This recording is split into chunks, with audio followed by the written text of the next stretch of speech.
Harka fuunee akkam jirtan kabajamtoota dhaggeeffattootaa fi hordoftoota sagalee dirree shaggar kun qophii keenya hundee oromummaa torbanitti yeroo tokko isinii dhiyaatudha. Sagantaa keenya har'aatiin qophii godaansa miseensa gadaa caffee tuulamaa tibba kana taasisuudhaaf itti jiran irratti waan tokko kaafnee kan wajjin mari'annu ta'a. Har'aa keessummaa tokko biraa qabna. Keessummaan kiyyaarraa badhaasaa daadhii badhaasoo jedhama. Innis mekaanikaal injiinaringiidhaan MA qaba. Yeroo ammaa kana yuunivarsiitii Rift Valleytti ogummaa isaatiin barsiisummaa irratti bobba'ee jira. Hojii isaa kana jiraatti immoo qorataa aadaa fi seenaatii. Kana duras kitaaba Gola Oromoo Tuulamaa jedhu maxxansiisuun uummata isaa biraan gaheera. Kitaabni isaa kan Gola Oromoo Tuulamaa jedhu kunis sirna gadaa tuulamaa irratti kan xiyyeeffatudha. Yeroo ammaa kana gabaa irratti argama jechuudha. Egaa nus guyyaa har'aa kana keessummaa keenya godhannee kan affeerranneef qophii godaansa caffee tuulamaa miseensi gadaa muudanaa tibbana taasisuuf sochiitti jiru irratti wajjin marii taasisuu fi isinis saga xumuraatti akkan waliin turtan abdii qabna. Mariisisuun kan isin waliin turu Andagaagaa Gammachuuti. Turtii gaarii isiniin jenna. Badhaasaa daadhii badhaasoo yaamicha keenya kabajjee waan nu biratti argamteef guddaa galatoomi isin jenna. Isinillee ulfaadhaadha waamicha nu gootaniif galatooma. Hayyee egaa akkuma dura mata duree irratti kaasuu yaale tuulamni warri miseensonni gadaa muudanaa yookiin michillee caffee godaananii seera isaanii guuttachuudhaaf seera lallabuudhaaf qophii guddaatti jiru. Kana irratti har'a gadi qabnee kan wajjin mari'annu ta'a jechuudha. Mee akka seensatitti akkuma nama sirna kana keessatti guddateetti yeroo baay'ee manguddoo irraas qorateetti kitaaba kanas barreessetti gadaan maali mee sirni kun sirna akkamiiti gabaabumatti maalummaa gadaa hanga hubatteerraa nu kaasiti gaafilee itti nutti ceena. Masara deebi'ee carraa kanaa kennuu keessanii fi ulfaadhaa warri sagalee shaggar. Egaa gadaan maali gaafii jedhuu fi gadaan ummata Oromoo biratti sirna waa hundasaa jiruu fi jireenya isaa kallattii hundaan ittiin qajeelfatudha. Kana yoon jedhu yeroo baay'ee akka gadaan bulchiinsa qofa ta'etti haala ittiin ilaalamu ni jira. Garuu immoo bulchiinsa qofa osoo hin taane jiruu fi jireenya hawaasichaa guutuu kan of keessaa qabu, kan dirree eeganiin kan biyya ittiin bulchan, kan immoo maatii waatii ofii ittiin tiksan, kan nama dabe karaa sirnaatiin qajeelchan, yoo dide immoo karaa abaarsaa yookaan immoo gadaan hin abaartuu yoo abaarte ni balleessiti karaa abaarsaa yookaan immoo gara amantii fi waan isa geessuun kan ittiin qajeelchan jechuudha. Gadaan tuni sirni gadaa kuni waan bal'aa fuudhaa heeruma geedduwan silaa hundi isaanii sirna kana keessatti argamu. Amantii mataasaa amantiin mataan isaa fakkeenyaaf malkaatti baatee warra kadhachuun malkaalee ati immoo itti baatu kana dirreewwan ati itti baatu kana gadaatu tumee fi dirree sana gabbisa. Kuni bu'aa warra gadaa yookaan immoo sirna gadaati. Gadaan kanaaf waan bal'aadha. Akkuma waan gabaabaa wayiitti bulchiinsa qofa jennee yookaan immoo waan wayii tokko qofa jechuu hin dandeenyu oolee bultii ummata Oromoo yookaan immoo warra gadaa tumatee kanaati. Waan baay'ee xiqqaa haga guddaa sirna lubbuu qabeeyyii haga immoo lubbuu dhabeeyyitti illee uumaa fi gumaa tumeef kana jechuudha. Waan bal'aadha. Gadaan waan tokko lama jennee gabaabsuun ni cima. Garuu amma na yoon jedhe ni gaanatti fakkaata. Tole galatoomi gadaan sirna jiruuf jireenya hawaasaa keessatti akka dhiigatitti yookiin oksijiinii tokkootitti sirna tajaajilu. Mee namoonni baay'ee yeroo ibsanii gadaan dimokiraasiidha jedhan. Kana itti walii galtaa gadaan dhuguma dimokiraasiidha? Gadaan dimokiraasiidha. Dimokiraasiyuu tani akkitti caalitti yuun jedha. Nama dimokiraasii haalli jedhameetu wanti sila addunyaa keessatti jiru kunuu fi wanti gadaa keessa jiru kuni walitti fiddu walitti sana kan gadaa kuni ulfinallee qabaa. Waan safuu fi safeeffannaa heera uumaa fi uumamaa eegdee akka ati jiraattu kas taasisuudha. Garma demokraasii amma jedhamee kanatti si yoo dhuftee mirgaaf dirqama jedhamee wanta eeggifamu jira. Gadaan immoo safuu fi safeeffannaadhaan si tiksiti jechuudha. Dhugaadhaanis kanuma afaan kaase amma dimokiraasiin waamuma mirgaa fi dirqama waamuma walqixa waa qooddachuu fi hirmaachuu akkasumas immoo yeroo ofii eeganiitoo aangoo wayii fudhachuu fi kennuuti. Kanaaf ani dhiphata jedheeta yaada konseptii amma dimokiraasii bara kana ittiin ibsan kanaani jechuu kooti. Kanaaf gadaani waan akka dimokiraasiitti xiqqeessanii ilaalan osoo hin taane sanii ol baay'ee bal'oo seera uumamaa kan tiksitu ilma namaa xiqqaa hanga guddaa kalafarra jiru bineensa uumama biraafuu waan mirgaa fi kabaja safuu kennituudha. Kanaafanti kaasuu barbaadanis dhugaadha dimokiraasiin waan jedhamu waan gadaadhaan dorgomuu miti. Egaa hanga kana eega jennee mee gara gadaa tuulamaatti immoo akkana dhufna. Mee akka tuulamaatti sadarkaaleen gadaa jiran maal faadha? Meeqa isaan gahee isaanii hoo maalidha? Sadarkaalee gadaa jiran kana nu tarreessiti gahee isaanii wajjin hanga ta'e nu tuttuquu yaali gaggabamsa. Gadaan jalqaba miseensumarraa yookaan maqaa adda addaatiin iddoodhaa iddootti yookaan bakka bakkatti garaagarummaa irra qabaatu malee miseensi kun shanii. Miseensi shanan kun immoo akka seenaan jirutti gadaan kun 8 irraa gara 5tti wanti jiru hin jira. Kun mata duree addaa ta'uu danda'a. Sababa mataa isaatiin kan 8 irraa gara 5tti gadi deebi'ee gadaa shanan kun immoo marsaa yookaan immoo sadarkaalee mataa isaanii qabu akkasuma sadarkaa 5 qabu jechuudha. Sadarkaaleen kunniinis maqaa amma tuulamuma keessaa ilmaanuma 8 tuulamaa keessaa iddootti haalli maqaan itti garaagarummaa qabaachuu danda'u ni jiraata. Fakkeenyaaf kan jalqabaa bakka hedduutti itti makoodha. Itti makoon kuni waggaa 8 kan turu. Isuma kana gara jaanjillee kana keessatti guulallee haalli itti jedhamu hin jiru. Fakkeenyaaf kitaabota tokko gaafa dubbistu guulaa jedhanii warroonni barreessanillee ni jiru. Hawaasa keessatti illee guulaa kanallee immoo bakkeen itti fayyadaman ni jira jechuudha. Kan lammataa dabballeedha.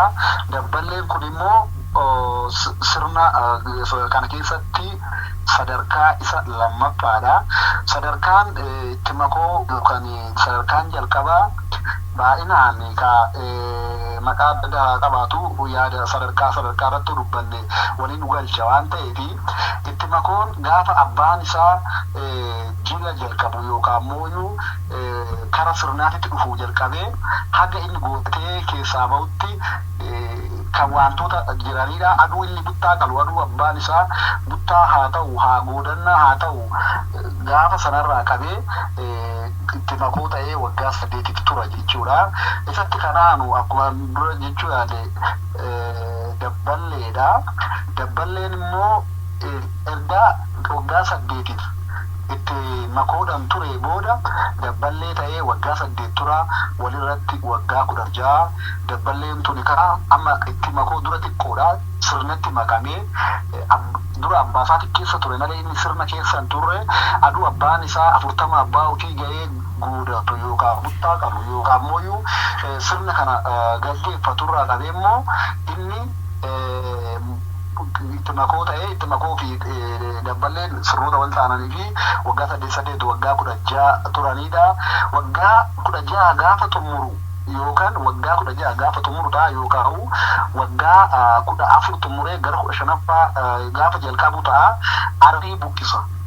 Arrii buqqisuudhaan arrii buqqifatee kara foolleetitti deema. Foollummaatti deema jechuudha. Kanarratti bakka kanarratti akka ifa ta'uu fi arrii buqqisni jechuun sadarkaa dabballeerraa gara foolleetitti ceetudha. Kunis yoo akkuma warri lubaa yookaan gadaa waggaa jaffaa yookaan immoo 7ffaa irratti caffee godaananii seera tumatanii 8ffaa godhatanii xumuran kana gaafa isaan gara godaansatti deemanirraa arrii buqqisuu jalqabuu ni danda'ama jechaadha. Amma bara kan fakkeenyaaf bara kanatti birmajiin arrii buqqisarra jira. Arrii buqqisni kun bara kanas illee ni danda'ama, bara dhufullee ni danda'ama. Gaafa jarri yookaan immoo abboonni keenyaan hobaleedha. Warri abboonni keenya kunniin warri muudanaa kuni gaafa isaan godhatanillee jechuudha wajjiniin hamma sanatti keessatti xumuruu ni danda'ama. Egaa arrii buqqisumti kun immoo maali jennee yoo laalle haala adda addaatiin gamma yookaan iyyana foollee kennitee nama abbaatti si oolurra yookaan abbaa keetirraa kan arrii ittiin buqqistu. Arrii buqqisuu jechuun haadhuma sana yookaan immoo maanguddoo irraa buqqisuu sana osoo hin taane damma kana iyyana foollee kuusaa yaamte yeroo tokko ani arrii buqqisa jedhamu fumaa kaa'amee yookaan immoo bakkuma wayii dhaqamee garuu akka seeratitti kuusatu iyyana sirraa fudhata foollee dhuma ta'eedha iyyana fudhatu. Burullee ati maalii ati gadaadhaan geessee haa ooltudhamoo guuttatti jedhamtee gaafa gaafatamtu kan ragaa sii ba'u warra kana. Kanaafi kuusaa yaammattee iyyana kee akka waan gammaa sana baastee karra duratti foolleedhaa kennita. Kuusaa sun immoo dhufee fuudhee rakkaa'etti miseensa shananiifuu ofii miseensa isaa dabalatee jechuudha miseensa shananiifuu gamma kana giddeetti addaan godhatanii warra oo faarsanii foolleen gaddeebi'ee gara biraa deema. Gaafa foolleen yana kana fudhatee gara biraa deemu gara sa'aan gara ubaa fardaa booda jecha yookaan immoo sa'aatii darbamte gara sa'aatii galgalaatiitti jechuudha yana foollee kanaan kennitu naannoo 11 akkasiin booda waan jennu kana jechuudha. Sani booda amma sa'aatii 12 maal kana godha san booda gara manaa ol deebitee maanguddoo immoo yaamte balbala keessatti warra sila arrii irraa buqqisu sanaan walitti dhaadachaa waliin qoosaa wal onnachiisaa arrii irraa buqqista jechuudha. Kanas yoo jedhu namni arrii irraa buqqisu suni balbala keessatti gadi bu'ee lafa taa'a. Lafa hafaniifiti lafa taa'ee maanguddoota hiikka isaa wajjiniin lafa taa'ee kun immoo namichi kun abbaa nam buqqisa arrii ta'eedhaan. Yookaan ammoo inni hin buqqistu arrii ta'oodha. Nam buqqisa arrii ta'ee jedhanii itti deddeebi'ee yeroo baay'ee akka bifa falmii wayiitiin sanaan booda inni dhaadata abbaa sun miseensa isaa fa'aa waamee waan dur hojjete fa'aa yaamee himee dhaadateen anarraan buqqistu arrii ta'e jedhee itti dhaadata. Maal hojjettee buqqista maal gootee buqqista jedhee gaafa itti dhaadatu inni immoo waan hojjeteen waa hojjete sana hojjetee ittiin dhaadata. San booda dhumarratti maaliin buqqistaree jedhaanii goromsa sanyii jechuun buqqisa jechuudha. Asitti gaa namni urgeessaa nama magarsu ni jira. Nama urgeessaa isaa magarsu qopheeffateetti saniin booda arrii kana buqqisaa.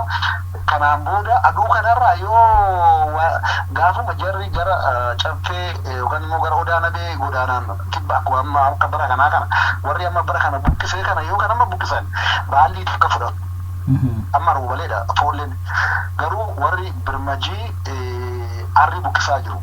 Arrii yoo buqqisan kana guutummaatti hin fudhatani yookaan immoo baallii tana 2 3 4 akkasii 2 4 6 8 akkasitti baay'ataa deemanii ammaaf baallii takka suuqqatu jechuudha. Maal jennaan kan guutuutti hin fudhanne aangoo.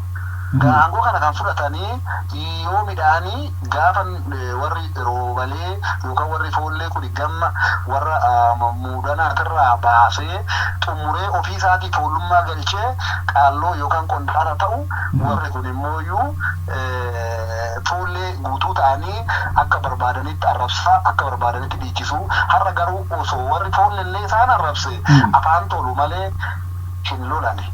Afaan tolanii kadhaadhuma faadha malee amma yoo isaan waa jedhaniitoo maaloo yaa hangafa koo baallii takka nuu baalchi jedhan warri dabballee yoo fakkeenyaaf amma dubiratti sooddoo deebisa karaan baalchi maaloo yaa hangafa koo baallii takka nuu baalchi jedhu takka kadhatu irratti guutummaatti hin fudhanne. San booda immoo warri kuni warri aangoo qabu kun gaa in arrabsu walaannadha waan ta'eef wal qeeqaa wal arrabsaa itti deemu. Isaan immoo maal jedhuuni waa jedhanii kaaniitu eegee daalacha abbaa boontuu daaliin koo nama cabsaa dura harroota gulufii koottuu jedhaniitu arrabsanii jecha. Kana oonnis akkana jedhe immoo aadeen arrabsu warra dabballee kun inni akkana jedhe hangafa isaati waan ta'eefi sossobeetuma jechuudha.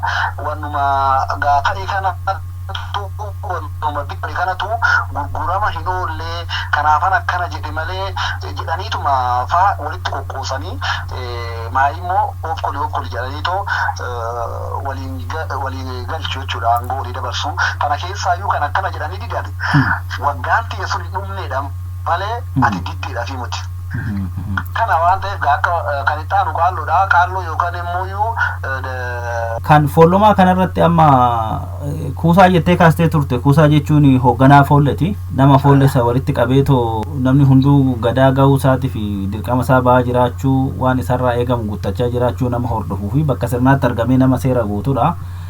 Mee qabxiin kaasnee darbuu fedhe tokko kan dura jalqabde afaan isin badini ka foollomaa tana jalaa baasnee deebina jedhetini. Foollomaan amma yeroo arrii buqqisanii abbaaf ilmi guyyaan jalqabaa guyyaan seenuma jireenyaa keessatti wal dura dhaabbatanii walitti dhaadatan guyyaa kana. Dhaadannoon kun maal agarsiisa? Maaliif ilmi abbaatti dhaadachuun abbaan ilmatti dhaadachuun akkasitti wal dura dhaabbatanii too wanti lolaa miti dhaadannoo yoo jennu waanuma sirnaati. Achi keessatti garuu kaayyoon isaa maalidha? Maaliif barbaachise? Abbaan maal jechuu fedheeti? Ilmi maal jechuu fedheeti? Kan walitti dhaadata san ammoo jechootas moo wanti waliin jedhan yoo jiraate achitti kaasiti mee gabaabsiti. Kaayyoon dhaadannoo kanaa maalidha? Hiika maalii qaba? Sirriidha. Egaa wanti fakkeenyaaf duraan safeeffattu wanti duraan hin taane guyyaa san hin ta'a. Fakkeenyaaf hangafa dura waan hojjetan kan jette tasii dhufa. Hangafa dura hin bu'u. Garuu gaafa kana quxusuurraa jalqaba. Quxusuutu dura arrii buqqisa. Gaafa dabbalummaa kana jechuudha. Wanti kun as keessatti mirga wayii tokko kennamaa fi deebi'ee abbaan yoo laafaa ta'ellee akka inni jabaatu, akka inni xiiqqeeffatu, akka immoo jabina isaa kanaan immoo abbaan isaa hojjete kana irraa baratee jabaateet illee immoo sirna kana keessatti jabaatee hawaasaaf waan godhe kun waan ati hojjettu kun ittiin dhaadachuu achi qofallee miti bakka itti dhaadatan gaafa odaana beekaanii too araara waa hunda xumuranii gara caffeetumaatitti yookaan gara caffee donguraatitti deeman dhaadannaan hin jira. Nama dhaadatee jabaatee waan jedhan isa hunda himateetu dhangaan jira. Dhangaa qophaa'isa nyaata namni hundi nyaatu. Nama jabaatee namni tokko tokko geeraruu dadhabuudhaan ta'uu danda'a. Waan hojjete san ibsuudhaan lakkii isatirra jabaadhaa, isatirra waan guddaa hojjetee, isatirra beeksise waan hojjete jedhamee saniin booda dhangaan kennama. Achitti illee dhaadannoon ni jirti. Kanaafi wanti kun akka jabaatu, akka goonni bahu, akka inni isaa kun amma sadarkaa kanatti saarratti jabaa ta'ee bu'uummoo hawaasa keessatti akka bahuuf waan ta'udha. Gara toobii kan addaa si kuchisiise itti fufuu dandeessaa? Kan itti aanu warra qaalloo yookaan immoo qondaalaa isaan kun immoo isaan waggaa 24 eega fixanii toollummaadhaan jechuudhaan waggaa 24 hanga 32 gidduudha warri kun kan turanii. Warri kun immoo haga warri silaa luba irra jiran kun caffee godaanuuf ka'anitti fakkeenyaaf har'aatti halchiisa jechuudha. Warri kun halchiisa yookaan duuloodha natti fakkaata. Warra kana jechuudha. Warri kun amma waggaa 2011 as seeruma fa'aa barachuu waan sirni keessa jiran kana qorachuu sirna kana guyyuma tokko dhaqxee yookaan torban lamaaf odaana fee deemtee yookaan caffeettumaa deemtee achitti qofan barattu beek jiruuf jireenya hawaasaati jennee jirra duratti dubbamne wantoota sirnoota kana fa'aa baratanii waan haala itti silaa uummata kana keessatti tajaajilan kana hunda baratanii sadarkaa kanarratti ni turu. Sadarkaan kun duurumas ni jedhama. Wanni kun sadarkaa akka riqaa wayiiti. Seeruma barachuu malee akka foollee sambaa yookaan akka dabballee sanatti ba'anii gamma fudhachuu yookaan immoo waamamanii waan akkasaa kanaan deemanii fakkeenyaaf dabballeen fi foolleen gaafa waaqaalafti illee mufatte araara waaqaalafaa keessatti illee waamamanii deemuu. Warri kun garuu sa'aatii kanatti hin turanii omaallee hin godhanii akka waliigalaatitti warri kun kanuma waggaa 32 aga 40 keessa yeroo biyya itti bulchan. Amma yeroo baay'ee ni dhageenya. Tuulama keessatti tuulamni bokkuudhaan bulaa ture, hayyuun bulaa ture kan jedhamu tokko ni jira jechaadha. Kana jechuun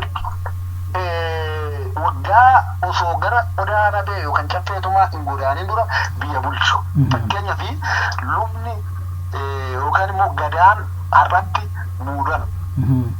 Muudanni biyya bulchaan ture waggaa 7 fi amma waggaa bultoo deeman waggaa jala waggaa dirreewwan adda addaa deeman maal jedhu akkatan biyya bulchaa ture waggaa kanaa fi nama wallole araara amma kanaan baasee gumaa amma kanaan baasee gumaa kan baasisu qabeet seeran araaramaa jedhee warra didee abaaruu danda'a akkan ture isin jeessan fakkeenyaaf namni gadaa ga'ee xumure akka jaarsummaatitti yoo si abaare hin taane malee gadaa si abaare umaas hin godhu jechuudha gadooma isaa dabarsee jira yoo ta'e kanaafi malkaatti kan eebbisu amma eebba keessatti gosa tokko yaamtee gosa achi jiru sana gosa san keessaayyuu gadaan jetta jechaadha warra amma gosa kana yaamtee gosa kana keessaa gadaan jedhamee gaafatama jechuudha maal jennaan gadaa yookaan luba dura hin buutu gadaa yookaan luba dura qixxeen qabattu gadaan biyya tana rubii waraanni yoo biyyatti hammaatu kan korma bayee qalu gadaadha malee abbaa gadaa yookaan immoo warra sirna gaggeessee xumure kanaa miti jechuudha wanni kun kan kaleessa jirtu sanallee asumaan walumaa wajjisumaati yoommoo wanni tokko biyyatti dhufe kan bayeetoo waaqattillee malkaattillee tulluuttillee bayee kadhatu kan tulluu malkaatti bayee korma kennu kan qalu gadaadha jechuudha kana jechuun abbaan biyyaa isaanii jechuudha kuni deemee waggaa jaffaa yookaan immoo waggaa torbaffaa keenya bara kanaa waggaa torbaffaadha waggaa torbaffaarra gaafa gaan warra qophiiwwan waggaa sanaaf bara godaansaa kana bakka hunda deemanii bultoo bulu jechuudha aduma gadaan keessa qofa kaaniin deemanii yookaan godaansa irruma kaaniin deemamu malkaa fi tulluutti duraan korma faa kennaa turanii amma fuuldura hin godhe bara kana hin godaanna waan deef jedhanii bultoo ji'a lamaan akkasiin qabataa dhufanii gaafa guyyaan yaattu ji'aanis ta'u torba lamaanis ta'u gabaabsaa deemu kanarratti qophiiwwan adda addaa gaggeessuu itti deemina ta'u gaafiin fuuldura jira ittaan qopheeffadhee jira waan ta'eef waan amma kaaste keessatti bultoo buluu jettee turte bultoo buluu jechuun maal jechuudha? Bultoo buluuni bifa lamaani bultoon tuni kan gadaa fuulduraati fi kan gadaa duubatti yookaan immoo kan osoo ini erga godaante booda han osoo gadaa hin godaaninii tuni bultoon tuni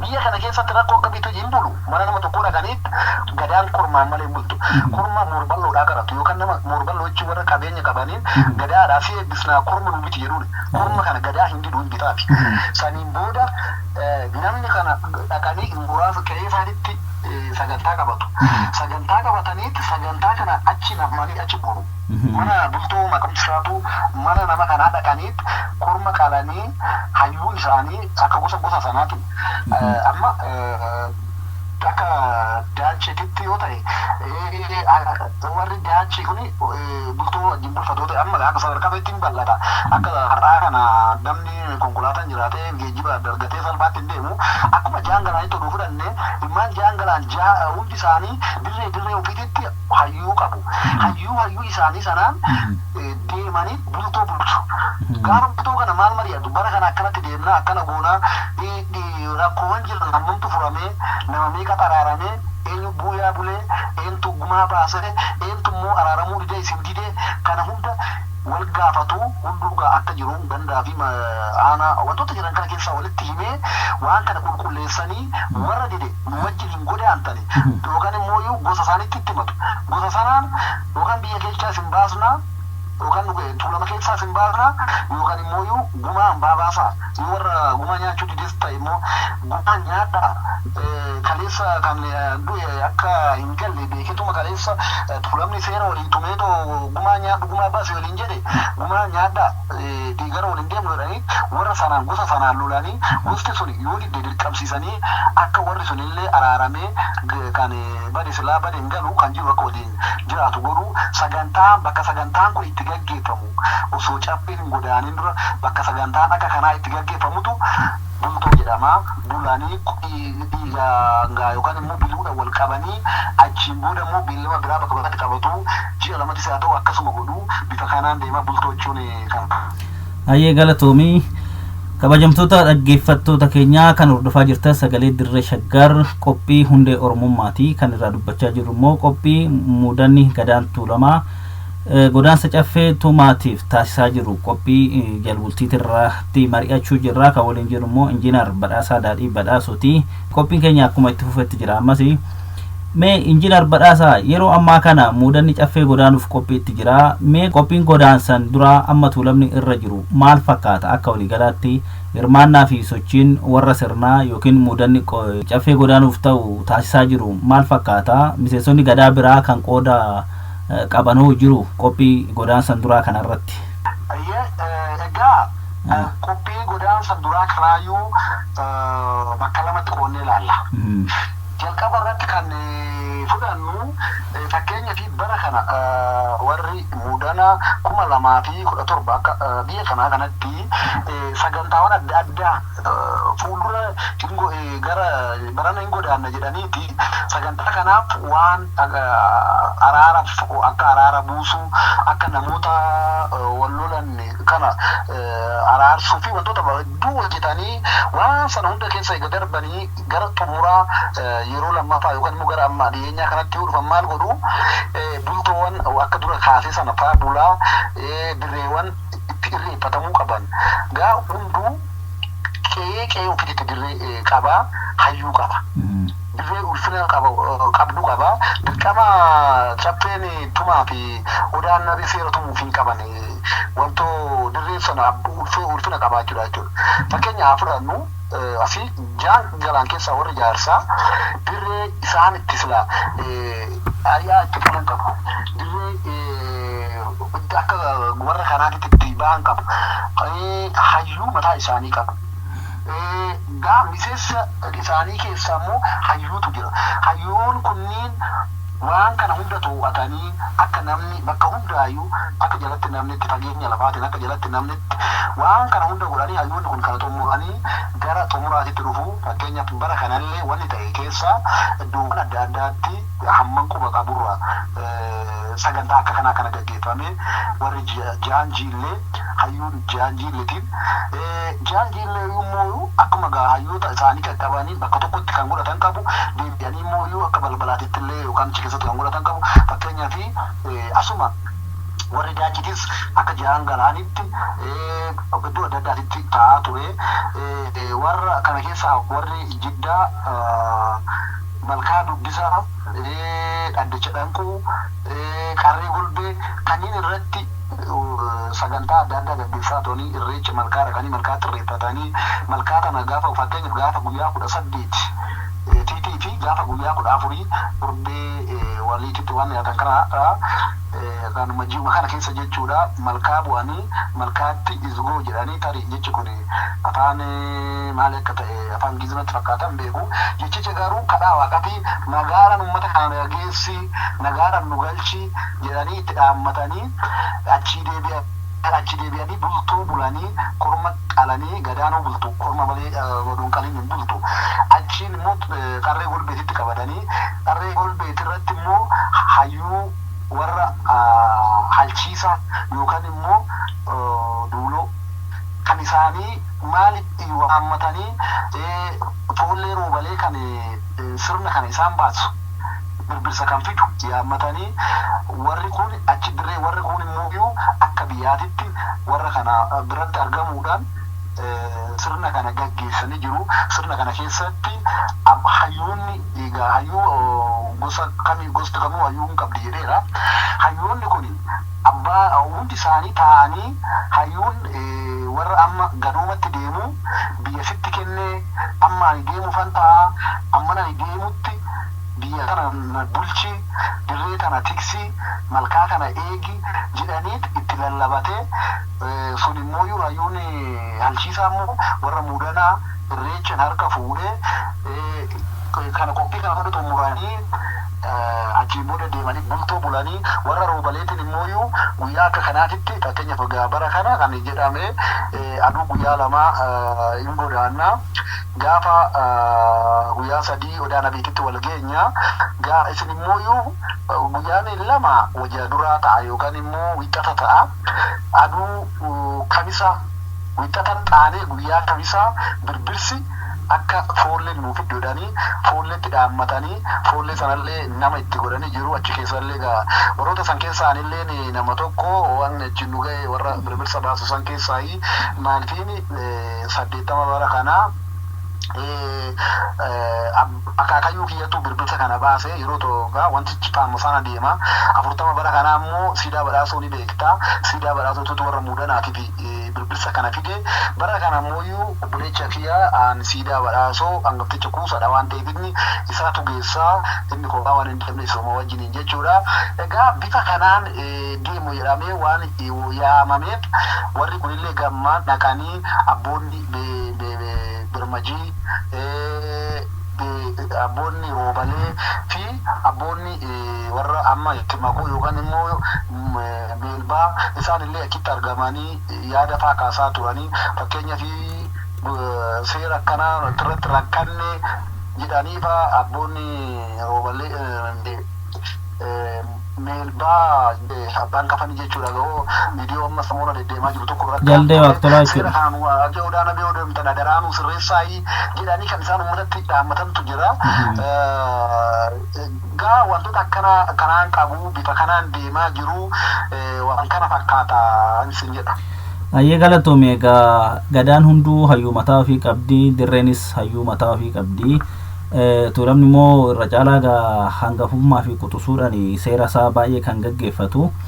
Ammas akkuma saniin akkuma seera kaleechatiin qophii gaariitti jira deemaa jira jechuudha. Asirratti egaa osuma dubbannu keechummaan keenya irraa miseensa gadaa roobalee foolledha bara kana warroota gadaa muudanaa godaansisan keessaa nama tokko ta'a jechuudha. Gadaa kan godaansisu foolledha. Foolleen bifa tikaatiin akka eegduu isaaniitti ta'ee deema. Ammallee kanatti dubbatte halchiisni yookiin muudanatti aanee kan aangoo fudhachuu deemu yoo muudanni caffee godaanu kan qe'ee eegu kan malkaa eegu kan sirna seeraaf safuu qe'ee warraa qe'ee hawaanni warri miseensotaa warri gadaa irraa godaanee san namni tiksee kabajee akka kaleechatitti isaaniin eegu abbummaadhaan kan aangoo fudhatu warra halchiisati. Isaan immoo muudanatti aanee warra biyya bulchuu deema waan ta'eef asumaan itti gaafatamummaa guddaa kana baatu jechuudha. Mee yeroo ammaa kanatti warri muudanaa hagam jaatanii godaansaa kana kan duraa kana gumeeffatan hagam waan isaanirraa eegamu xumuratanii qophii taasisan qophii isaanii maal fakkaata hirmaannan haamileen ummataa tuulamni maalitti jira miila kana muudana godaansisuudhaaf hangam haamilee qaba? Egaa akka bara kanaatitti amma gurra itti qabnee amma akka dhuunfanitti ammallee gurra itti qabee waan jiru hordofetti bakka hedduutti dirree ofiit irratti gaa dirqama bakka hundaa deemee bakka tokkotti akkasitti osoo hin taane haalonni adda addaa rakkisoo osoo jiranu nageenyi bakka tokko tokkotti ulfaataa osoo ta'ee jiru kana hunda dhiibee wantoota baay'ee gaggeessaa jira. Dirree irreecha qabdu hayyuun argamuu qabu warra islaamoo waan dhaammachuu qaban kana hunda isaanii dhiibanii haala mijataa keessattis haala mijataa hin taane keessattis waa'ee gadaa ofii yaaduudhaan hagam akka gadaan ulfina qabdu agarsiisuudhaan wantoota baay'ee ta'anii fakkeenyaaf waan nama guyyaa 18 guyyaa armadeen gaddaa ta'e kunillee waan kana waanuma kana agarsiisa ummanni cichoominaan warri gadoomatti jirus warri gadaa dabalsirree immoo biyya waliin qabu waan ta'eef waan kanarratti akka isaan jabaatan waan baay'ee namatti toluu fi haamilee babbareedotu jira. Isaanillee egaa waan isaan of kolchuu waan bareedaadha akka waliigalaatitti kan durii irra amman argetti gaamurii kana keessatti gadaa muraasa argeera haarsa sochiiwwan turanii kan bara kanaa garuu waan baay'ee haamilee namatti horuu fi wantoonni hundisaa dirree hundarratti sochiiwwan adda addaa kan jiranidha waan bareedaadha amman argetti. Ayyee galatoome egaa gadaan muudanaa ho'ituu fakkaatti waaqni fiixanaa baasu jenna sagantaa keenya kara xumuraatti deemna gaafiluma tokkoo fi wayitu na hafa. Mee godaansi caffee kana ka warri muudanaa taasisan kun yoom ta'a guyyaan kun akkamitti murtaa'ee kalaandarii mataasaa qabamoo durumaa guyyaa dhaabbataa qabamoo akkamiin murtaa'ee godaansi kun immoo yoomidha yoomitti jedhanii murteeffatanii warri muudanaa? Gaafii kun bareeda. Waan Oromoo sirnootuma Oromoo keessattuu guyyaa kana jettee qabatamaadhaan immoo jala murtee yookaan kalaandarii guyyaa akkanaati jettee osoo hin taane raagaa itti gaafattee waqtiidhaan qofa kan itti xiyyeeffatamu jechuudha. Fakkeenyaaf irreecha yoo fudhatte guyyaa hunda guyyaa 26 yookaan guyyaa 25 osoo hin taane waqtii isaa sanaa torbee dhumaa yoo ta'e torbee dhumaati yookaan immoo ji'a kana guugaa iddoowwan adda addaatitti irreechi jira jedhamee saniin booda gaafa laallatanii milkii gaafa irraa qaban yookaan immoo waqtii nu deemsisa jedhan itti kan beellamatan jechuudha. Fakkeenyaaf bara kana beellamni lamatti ture.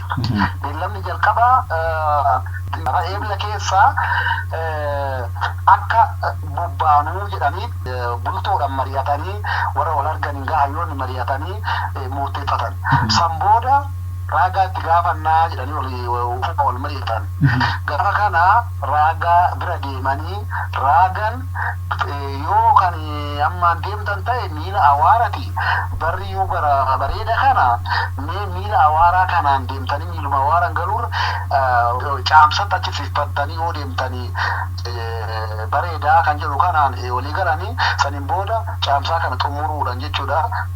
Eebla ture eeblarraa caamsaadha. Caamsaa kana achi siqsanii xumura caamsaatirra yookaan immoo guyyaa wixataa kan ta'u guyyaa lama guyyaan tokko immoo dilbata ta'a. Dilbata deemsa dilbata osoo hin taane wixatarraa akka deeman irratti walii galanii guyyaa sanarraa guyyaa lamatti kan beellamameetoo irratti walii galame inumaayyuu beellamni dura ture kan kanaan dura illee godaansi ture. Ji'a kana lamaan ture.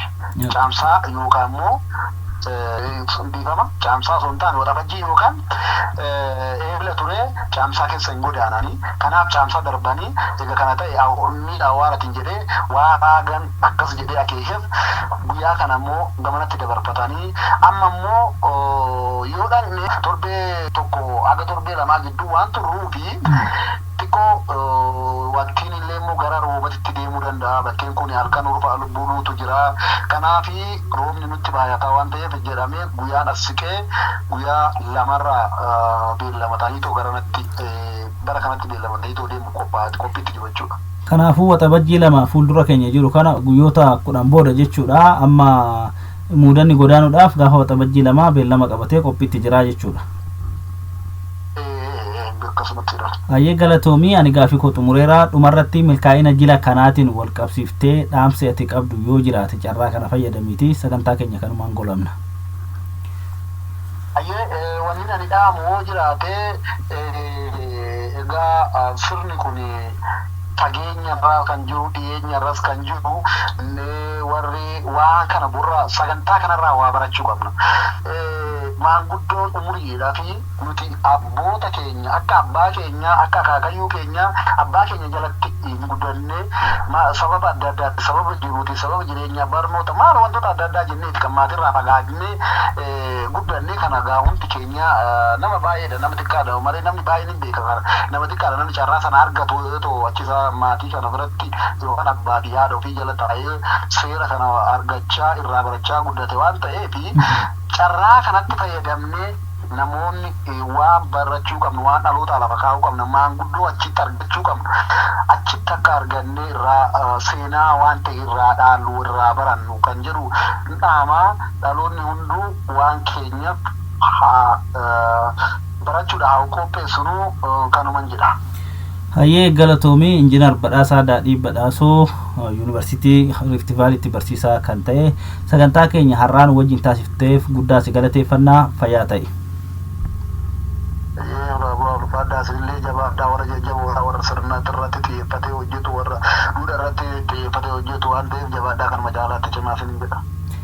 Hayyee galatoomii kabajamtoota dhaggeeffattoota sagalee dirree shaggar qophii hundee oromummaa sagantaa irraaf qabanne kanumaan xumurreerra torban ittaan immoo sagantaa biraa qabannee akka walitti deebinu waadaa isinii galaa nagaa keenya isinitti dhaammannaa andagaagaa gammachuun ture fayyaa ta'a.